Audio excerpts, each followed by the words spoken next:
My daughter, who used to be the brightest, most talkative girl I'd ever known, had completely lost her smile and rarely opened her mouth anymore.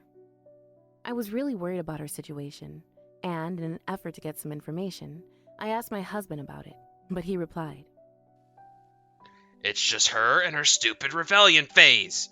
Don't fret over every single frickin' tiny thing." in an unnecessary, loud, furious voice. I quickly became suspicious that something was going on between my husband and my daughter, so I decided to set up a hidden camera in the house to confirm the truth.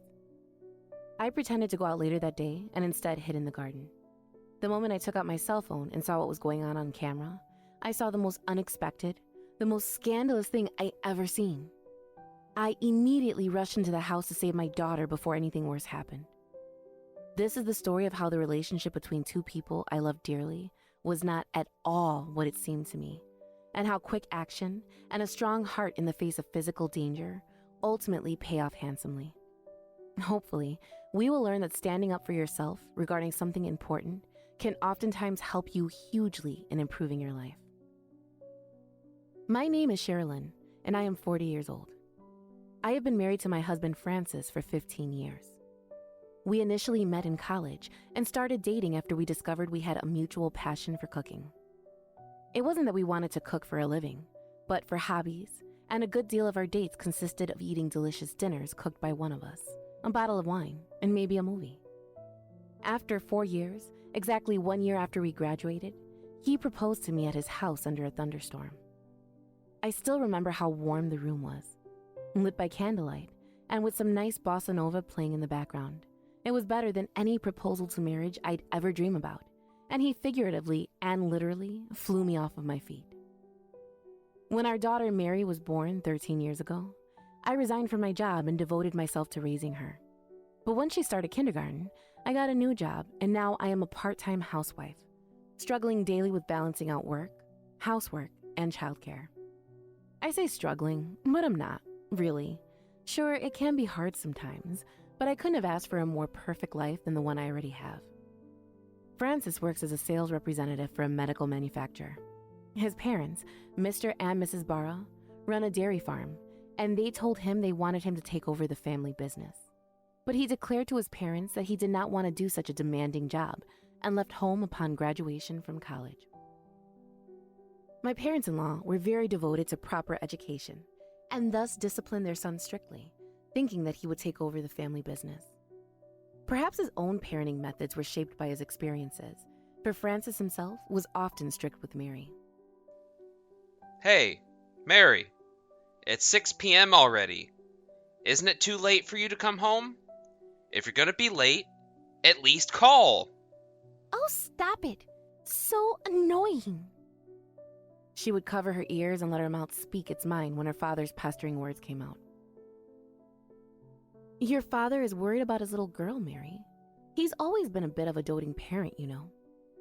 My own dad is a doting parent? That's gross. Ugh.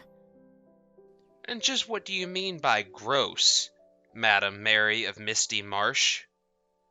Yeah. Call me a witch or an ogress, and I'll be the princess of witches. Maybe not for ogres. Those are actually gross.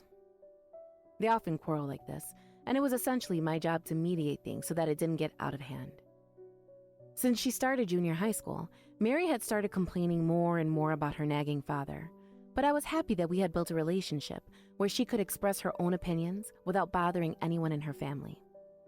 They say the more people fight, the more they get along, and I sometimes even smiled at their meaningless little father-daughter quarrels. At the time, if you asked if we were a normal close family, I would have said I had no doubt whatsoever. Such was life, when one day, on my day off, I was getting ready to go to a judo dojo where Dad was the head instructor. Since I had become a working adult, I had fewer opportunities to do exercise, so I had resumed training to incorporate more into my desk-ridden life. I had been inviting my daughter and husband to join me every time, but their responses were pretty much always the same. I don't want to. Judo is too much work. "I'm too tired from work, honey.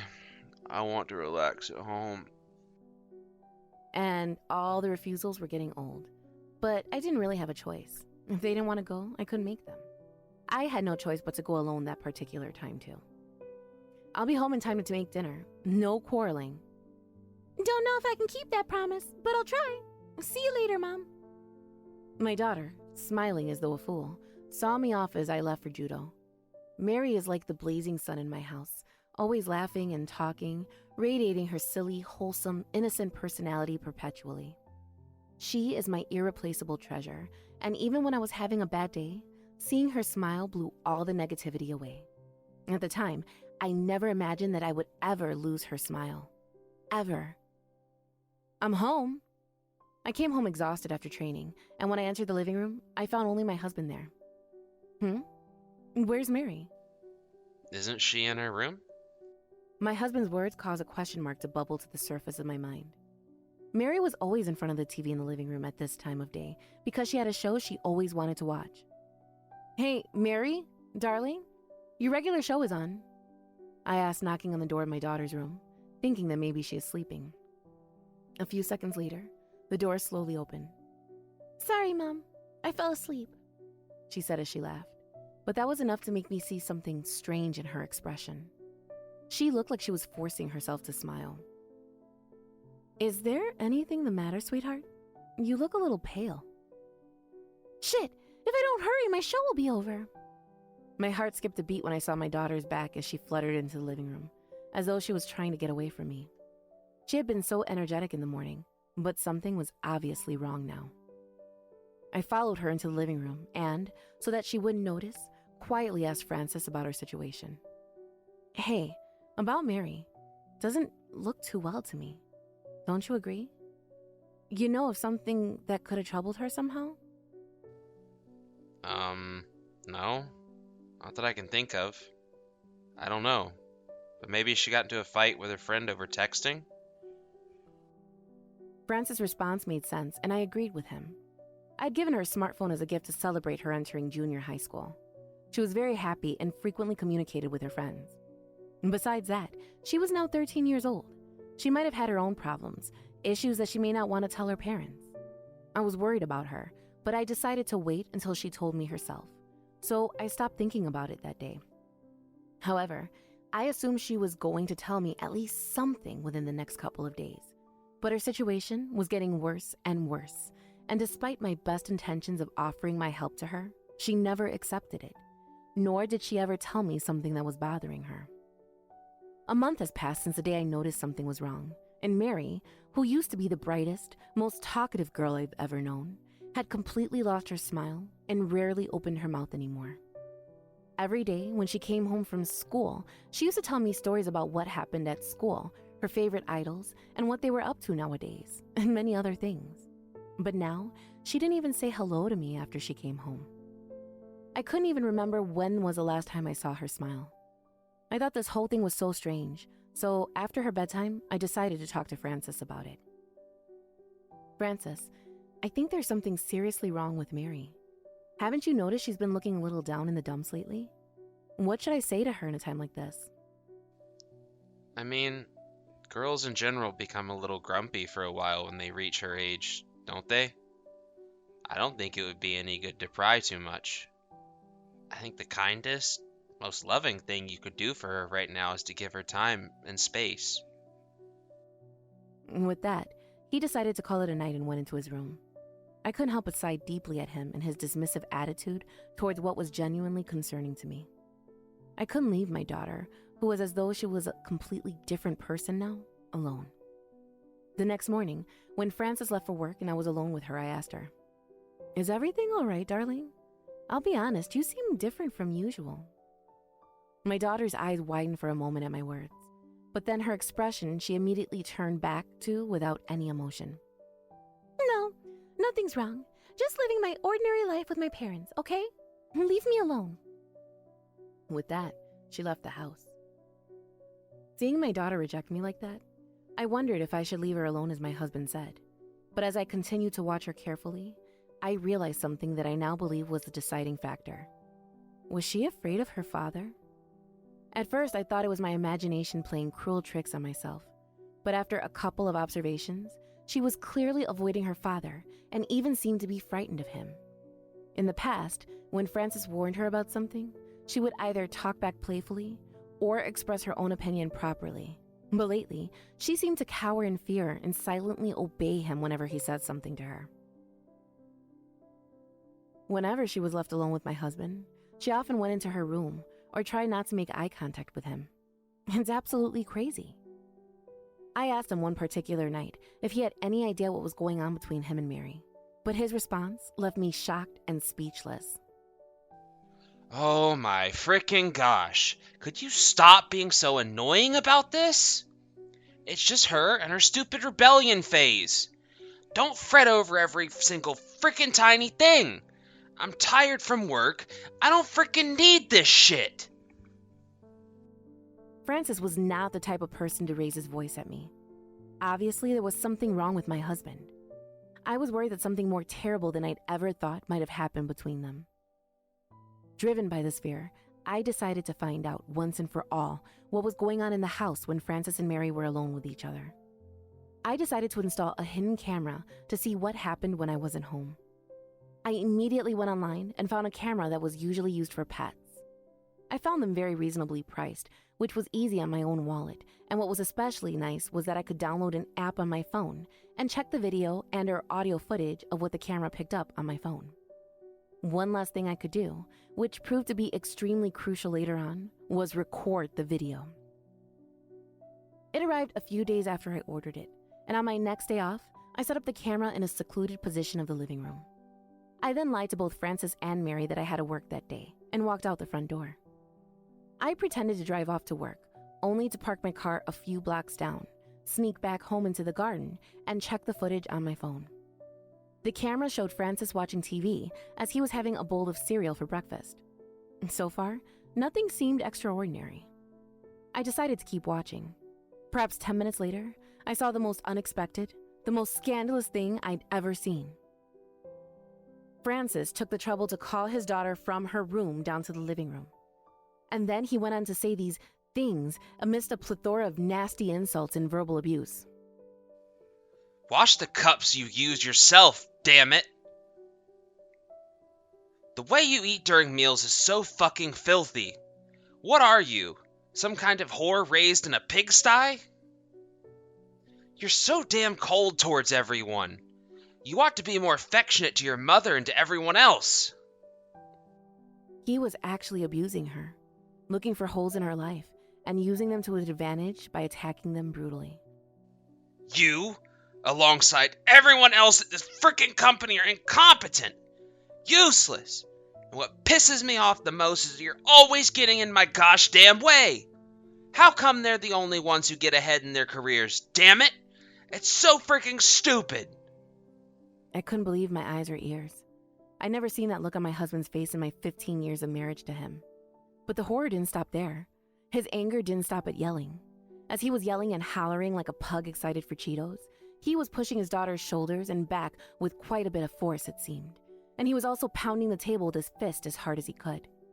Mary flinched at the crashing sounds, and her face was dangerously pale from fear. It was a heart-wrenching scene to watch, and my stomach tied itself into a tight knot. Want to know what that last straw was? In the midst of a scene that induced such pure fear, Francis intentionally bumped into Mary, who was washing the cup as she was told to, causing her to fall over. I saw and heard her head graze the kitchen counter, and I could hear her whimpering with pain. By that point, I was trembling with the purest rage any human being could feel, and I couldn't stand still, so I rushed inside the house. "What the frick is going on here?" I shouted at my husband, in fury, and rushed to Mary, who was still crumpled on the ground, her right hand against her forehead. "Are you okay?" "Yeah, Mom. I'm used to it." She had the determined look on her face that said she was going to do everything in her power to keep me from worrying about her, and I almost cried at the sight of my daughter, fighting so hard. Her forehead was red and swollen. Her grazing the kitchen counter must have created a more serious injury than I feared. She's used to it? Does it mean that she has been treated like this many times? Perhaps he had been yelling at her and beating her since the day he had started acting strangely. I could only imagine how painful, sad, and dangerous it must have been for her, and I couldn't imagine how she herself must have felt, and I blamed myself for not realizing it sooner. "I'm sorry, Mary. I'm so sorry." I hugged her tightly as I apologized. Tears spilled over the threshold. "Oh, Mom, it's okay. I'm okay." She gently rubbed my back as she said these words. Tears were spilling down my face so aggressively. My daughter was still comforting me, even though it was supposed to be the most painful thing for her, and I was desperately trying to keep my cool and stand up to the imminent danger. I turned to the person who had treated my daughter in such a terrible way, and I let all of my rage spill over. "Explain to me what this is all about," I yelled at Francis, putting myself between him and Mary to protect her. You tell me what the hell is going on. Aren't you supposed to be working today?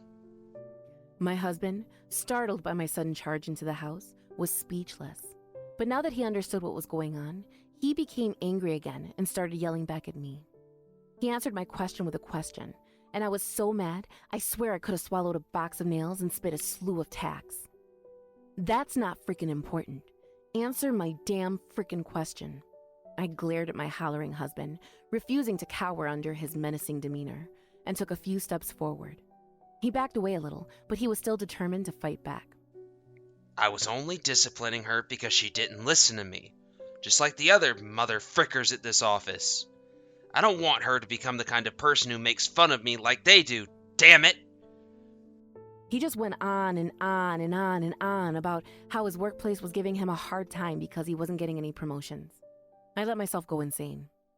"So, in short, you were using discipline on your own daughter as an excuse to relieve the stress of things not going well at work?" Now, I really was 2 fries short of a Happy Meal. And let me tell you, when I'm in that mood, run to Greenland. "You should feel ashamed of yourself, verbally abusing your daughter to give yourself a bit of relief from what is clearly your damn fault. And also, to go to the extreme of intentionally bumping into her and knocking her down. I ought to have you locked up for that load of bullcock." Francis momentarily flinched at my passionate fury before making up more excuses to justify himself. I didn't do it on purpose. I just bumped into her by accident. "You didn't do it on purpose? How dare you tell such a blatant, childish lie? What you did was downright assault. I could call the police right now." When I retorted, Francis choked up on his words, perhaps scared shitless by the word police. As, if to apply the final blow to him, I replayed the video on my phone and showed it to him. "Watching this, it's pretty freaking obvious that you bumped into her on purpose." He glared at me with hatred, and then he suddenly lunged towards the phone. I quickly tossed the phone onto a nearby couch, took hold of his front collar and right sleeve, lowered my posture, and performed a shoulder throw, slamming him onto his back against the hard wooden floor. The impact sent his head backward, and as the air was knocked out of him, the back of his head struck the floor hard. He rasped and groaned in pain. I looked down at him in such a pathetic state with a cold glare and said, "I should have at least given you a warning to prepare yourself, huh?" I then filed for a divorce settlement using the camera footage as evidence. Francis refused to divorce me, but when I told him that, "If you don't accept the divorce, I will call the police and have you arrested for violating the child welfare law," he immediately turned blue and agreed to the divorce. I don't know if some people would say I was soft on him for choosing to divorce him without calling the police, but I was more determined to get rid of this man as soon as possible than anything else. And if it meant I had to display some final compassion for my partner of 15 years, so be it. Divorce was my first priority, and as long as that was finalized, I didn't care about anything else. His actions this time were judged to be extremely malicious, and alimony was set at $30,000. It seemed that the deciding factor in the increase in alimony was the fact that he had unilaterally inflicted violence and anger on his own child, causing them to suffer psychologically as a result. When my parents-in-law found out about it, they said that it was our responsibility too, and kindly paid all of the alimony in one lump sum. After everything had settled down, and we were getting back to our normal lives, the Barrows came to visit us to apologize again. I guess they wanted to see their granddaughter again, in addition to apologizing in person.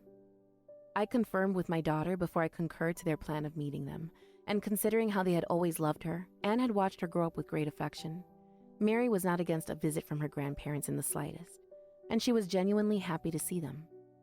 They bowed deeply to us in apology, and after that load of business was over, I asked my daughter to stay in her room while they told me about her father's current situation. After the divorce, Francis was no longer able to release his stress at work by abusing his daughter, and the stress caused by the divorce had made him explode at work. He went on a rampage against his boss, asking why he was not given a fair evaluation and a promotion, and was fired from his job. He is now working as an apprentice of the family, taking care of dairy cows without ever taking breaks, heir to inherit the dairy farm after all, and he is exhausted every day. He needs to get his head back in the right place, and believe us, dear, we will make sure he gets there. Mary said goodbye to them one more time before they left. My in-laws have been very honest with me and my daughter in this whole thing, and I don't think the divorce would have gone through so quickly if it wasn't for them. Mary didn't want the chance of visitation, and when I requested to deny Francis visitation privileges, he was very insistent that he wouldn't accept the request, even though he had done a lot of horrible things to her. However, thanks to my in-laws, visitation was restricted, and they promised to keep an eye on him to make sure he didn't go visit her without permission. They've also promised to keep an eye on him and make sure he pays child support as per the legal terms we both agreed upon. They also send me homemade cheese and butter from time to time, for which I am very grateful. Okay, Mary, I'm off to practice. I'll see you soon, okay? I told my daughter as I was about to leave the house for judo, as usual, when she stopped me. You know, I'm thinking of trying judo too. I was very surprised and happy to hear her say so, and the slightly embarrassed look in her eyes made her look so cute and innocent. What's with the change of mind all of a sudden? I asked her calmly, trying hard not to let my excitement get me carried away. Because you looked so cool that time when you threw that bastard onto his back. She beamed. Let's do it together. I wonder if I can do the shoulder throw too. You can do it if you keep practicing. I'll teach you myself. Oh, Mom, you sound way too happy. I tried my best to hold back the tears that threatened to spill over at the sight of Mary laughing as she said these words, and we decided to go together to practice. Since then, my daughter has gradually regained her former cheerfulness and is now back to her former talkative self. I promise I will continue to do my best to protect her smile and give her the nice, peaceful, wonderful life she deserves.